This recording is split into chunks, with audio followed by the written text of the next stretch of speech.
पिया मरलिया वाले जाना घन बादरी में चांदन काटी के डोलावा बनावाला चार जना मिल के डोलावा उठावाला ताना के छिपावाले जाला लाल चुंदरी में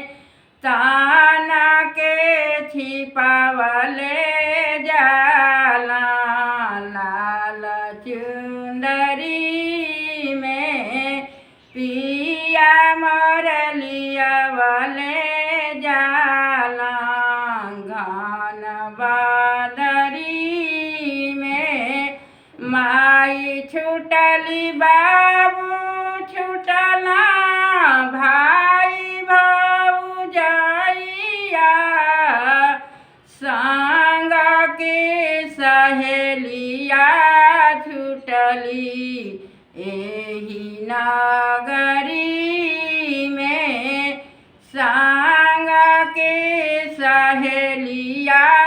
छुटली एही नगरी में पिया मरलिया वाले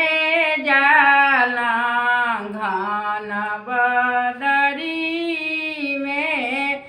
सकल समाज मिल के घाट पहुँचावाला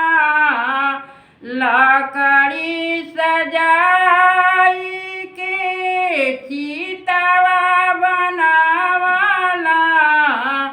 आगिया लगवले बाटा एही ठाटरी में आगिया लगवले बाटा एही ठाटरी में पिया मरलिया वाले जाला घन बादरी में गाई गाई गीतिया पीरितिया बढ़ावाला सुतल समाज के खोदी खोदी के जगावाला